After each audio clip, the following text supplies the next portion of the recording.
नमस्कार दोस्तों, स्वागत है आपका मेरे YouTube चैनल कृति विद्या ट्यूटोरियल्स में। आज हम लोग भिन्न को कंटिन्यू करेंगे। इससे पहले हम लोग भिन्न का 2 क्लास कर चुके हैं, जो कि आपका YouTube चैनल पे मेरा लोड है। जो नहीं देखे हैं तो रिक्वेस्ट है कि वो देख लें। आज हम लोग भिन्नों की तुलना करने के लिए सीखेंगे और सबसे बड़ी भिन्न लिखने सीखेंगे, सबसे छोटी भिन्न को छांटने सीखेंगे, आरोही क्रम में लिखने सीखेंगे, अवरोही क्रम में लिखने सीखेंगे। तो यह वीडियो उन लोगों के लिए बहुत इम्पोर्टेंट है जो JTET की तैयारी कर रहे हैं या CTET की तैयारी कर रहे हैं या किसी भी जनरल कंपटीशन का भी तैयारी कर रहे हैं। तो उन लोग के लिए यह वीडियो बहुत ही इम्पोर्टेंट है, तो आप ध्यान से देखेंगे। ये वीडियो शायद आपको अच्छा लगेगा, और यदि अच्छा लगेगा तो कमेंट्स में ज़रूर लिखिएगा। तो आपका कमेंट्स मुझे एनर्जी देता है, इसलिए आपके कमेंट्स का मुझे इंतज़ार रहेगा। वीडियो को लाइक भी करिएगा यदि अच्छा लगे तो चलिए हम लोग सबसे पहला हल इसको करते हैं। जो आपका क्या है कि जो प्रश्न है उसको आप लिख लेंगे। सबसे पहला काम है, आप प्रश्न को आप लिखेंगे। प्रश्न को लिखने के बाद आइए हम लोग बड़ा अच्छा टेक्निक से सॉल्व करेंगे। और ये डिवाइड करने से तो हमारा तुरंत आंसर आ जाएगा, लेकिन डिवाइड करके हम लोग नहीं करना चाहेंगे, हम लोग टेक्निक सीखना चाहेंगे। ये आसान है तो डिवाइड किया जा सकता है, तुरंत आंसर आ जाएगा। लेकिन जब बड़ा बड़ा आ जाएगा तो आपको कठिनाई होगा। तो ये टेक्निक हम लोग सीखते हैं। क्या है, सबसे पहले आपको अंश लिख देना है। तो सबों का अंश लिख दीजिए। क्या है, 3 है, 7 है और 6 है। नेक्स्ट बार में आपको करना क्या है कि अंश आप लिखेंगे, बटे में आप अंश और हर का अंतर को लिख देंगे। तो बोलिए अंश क्या है हमारा, 3 है, 7 है और 6 है। और अंश माइनस हर, तो अंश माइनस हर मतलब ये देखिए दोनों का अंतर कितना है, दोनों का ये कहिए माइनस नहीं, दोनों का अंतर। और अंश और हर का अंतर को लिखना है, आपको अंतर लिखना है, यहाँ पे माइनस नहीं करना है, अंश और हर का अंतर लिखना है। तो अंतर कितना होगा, तो 3 और 5 का जो अंतर है, 3 और 5 में जो अंतर है आप वो लिखेंगे। माइनस देने की ज़रूरत नहीं है, आपको सिर्फ अंतर लिखना है। दोनों में अंतर क्या है, 7 और 9 में दोनों में अंतर कितना है, तो 2। 6 और 7 में कितना है अंतर, तो 1। तो आपको अंश और हर का अंतर लिखना है, अंश और हर का अंतर लिखना है आपको। आप लिख लिए। उसके बाद आपको सरल कर लेना है। सरल कर लेना मतलब 3/2, 3/2 को हम 1.5 लिख सकते हैं, 7/2 को हम लोग 3.5 लिख सकते हैं, और 6/1 को हम लोग 6 लिख सकते हैं। आराम से लिख लेंगे डिवाइड करके। अब ये लिख लेंगे तो आप इसको इतना ही करना है। इतना करने में जितना देर लगे बाकी आप सब कुछ समझ लेंगे आराम से। तो पहला क्वेश्चन का आंसर है कि सबसे बड़ी भिन्न। तो सबसे बड़ी भिन्न लिखने के लिए आपको देखिए यहाँ सबसे बड़ा अंक कौन है, तो सबसे बड़ा अंक आप ये सरल करने के बाद जो आता है, तो आप सबसे बड़ा अंक है 6। तो 6 के करस्पॉन्डिंग कौन सा भिन्न है, तो 6/7, यही हमारा आंसर हो गया। उसके बाद है दूसरा सवाल है कि सबसे छोटी भिन्न। सबसे छोटी भिन्न, तो सबसे छोटी भिन्न आप देखिए कि सबसे छोटी भिन्न के लिए सबसे छोटी संख्या जो आया है सरल करके आपका, तो सबसे छोटी संख्या कौन हो जाएगा, सबसे छोटी भिन्न कौन हो जाएगा, तो 3/5। ये हमारा हो गया आंसर। 2 क्वेश्चन सॉल्व कर लिए हम लोग। तीसरा क्वेश्चन है आरोही क्रम में।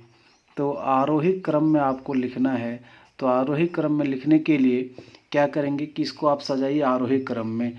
तो आरोही क्रम में क्या होगा, 1.5, 3.5 और ये 6। तो 1.5 के करस्पॉन्डिंग कौन सा होगा, 3/5। 3.5 के संगत देखिए तो कौन होगा, 3.5 के सामने जो भिन्न है वो 7/9। और आप देखेंगे कि 6 के सामने कौन है, तो 6/7। तो ये आरोही क्रम में ये हो गया हमारा। आप ध्यान देंगे कि ये सही है या गलत, इसके लिए हम लोग थोड़ा सा चेक कर लेते हैं वो डिवाइड करने के मेथड से। आप ध्यान दीजिए कि 3/5, 7/9 और 6/7, इसको आप कैलकुलेटर से डिवाइड करके देख लीजिएगा। 3/5 को आप कैलकुलेटर से डिवाइड करिएगा तो 0.60 हो जाएगा। 7/9 को आप करेंगे तो 0.77, 6/7 को करेंगे 0.85। तो आप देखिए कि सबसे छोटा कौन हुआ, 0.60। उसके बाद आपका हो गया 0.77, तो आपका देखिए 7/9, और सबसे बड़ा ये हो गया। तो आपका ये देख लीजिए, आप ये क्रॉस चेक करने के लिए, सिर्फ चेक करने के लिए ये डिवाइड करके हम लोग देखें तो आप क्या करेंगे कि इसको सजा लीजिएगा, बस हो गया। अब चौथा क्वेश्चन को हम लोग सॉल्व करेंगे। अब अवरोही क्रम मतलब घटते क्रम में, तो घटते क्रम में लिखेंगे। जो हमारा सरल करके जो रिजल्ट आया है उसको घटते क्रम में लिखने के लिए सबसे पहले हम बड़ा लिखेंगे, तो 6 लिखेंगे। उसके बाद क्या लिखेंगे, 3.5 लिखेंगे। उसके बाद 1.5 लिखेंगे। तो क्या हो गया, 6 लिख दिए, 3.5 और 1.5। ये घटते क्रम में है, बड़ा से छोटा की ओर। तो 3, अब बोलिए 6 के करस्पॉन्डिंग कौन सा भिन्न आएगा। तो 6 के करस्पॉन्डिंग जो आपका भिन्न आएगा, आप देखेंगे कि 6 के करस्पॉन्डिंग जो आया भिन्न वो 6/7, 3.5 के सामने जो आया वो 7/9 और 1.5 के सामने आया वो 3/5। तो ये हो गया आपका घटते क्रम में। तो उम्मीद है कि आपको समझ में आया होगा। तो पहले काम करना है, 1-2 क्वेश्चन और देख लेते हैं ताकि आपका कंसेप्ट बिल्कुल क्लियर हो जाए। तो देखिए, आइए चलते हैं दूसरा सवाल देखते हैं हम लोग। आइए देखते हैं सवाल नंबर 2 को। देखिए 6/7, 4/5, 6/9, 11/12 में से सबसे बड़ी भिन्न लिखें, सबसे छोटी भिन्न लिखें, आरोही क्रम में लिखें, अवरोही क्रम में लिखें। तो बस एक ही तरह का सवाल को हम 2-3 सवाल बताएंगे तो शायद सबों को समझ में आ जाएगा। तो देखिए, सबसे पहला काम होता है कि हम लोग पहले अंश को लिख लें। 6 लिख लिए, फिर 4 लिख लिए, फिर 6 भी लिख लिए, फिर 11 लिख लिए। फिर नेक्स्ट में होता है अंश को फिर से लिख देना है, 6, 4, 6, 11 और बट्टे अंश और हर का अंतर।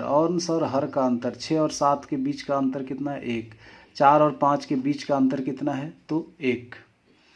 6 और 9 के बीच का अंतर कितना है, तो 3। देखिए 6 और 9 के बीच का अंतर 3। 11 और 12 के बीच का अंतर कितना है, तो 1 है। तो बस ऐसे लिख लेना। फिर उसको सिंप्लीफाई कर लेते हैं। 6 को 1 से डिवाइड करेंगे, 6, फिर 4, फिर ये हो जाएगा 2 और ये हो जाएगा 11।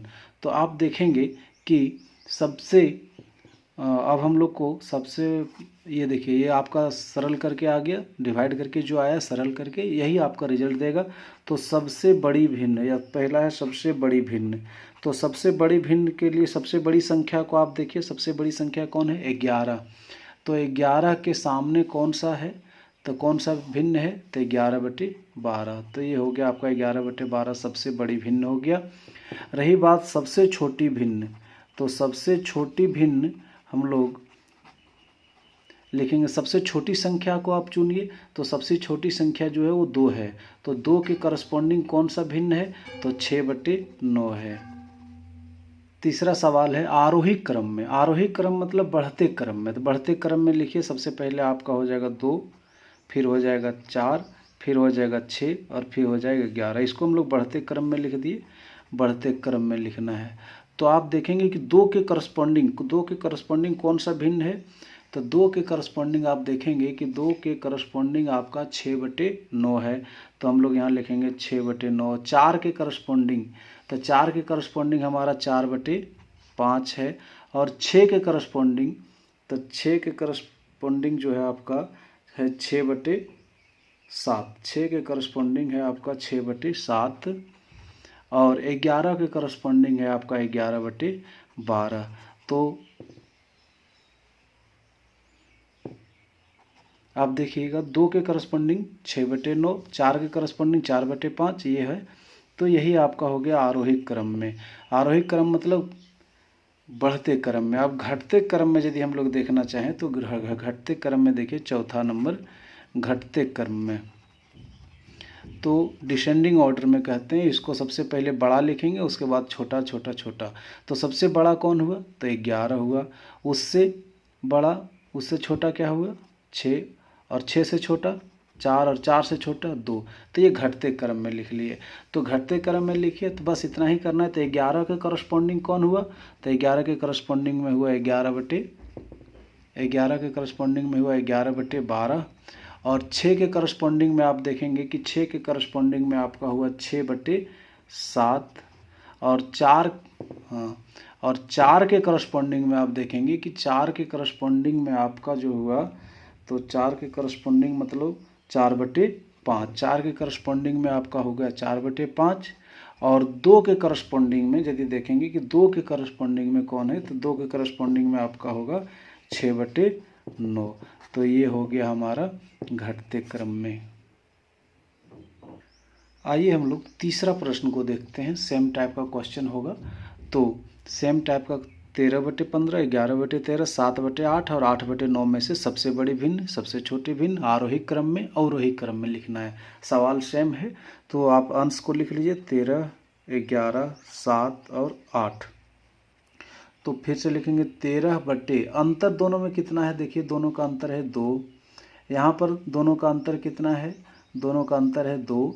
7 यहाँ लिख दिए और दोनों का अंतर कितना है 1। यहाँ हम 8 लिख दिए, अंश 8 है और अंतर दोनों का कितना है तो 1। आप इतना कर लेने के बाद इसको सरल कर लीजिए। 13/2 मतलब हो गया 6.5, ये हो गया 5.5 और ये हो गया 7 और ये हो गया 8। तो सबसे बड़ी भिन्न, तो यहाँ लिखते हैं हम लोग सबसे बड़ी भिन्न। तो सबसे बड़ी भिन्न जो होगा, तो सबसे बड़ी भिन्न मतलब सबसे बड़ी संख्या। तो सबसे बड़ी संख्या कौन है 8। तो 8 के करस्पॉन्डिंग क्या है तो 8/9 हमारा सबसे बड़ी भिन्न हो गया।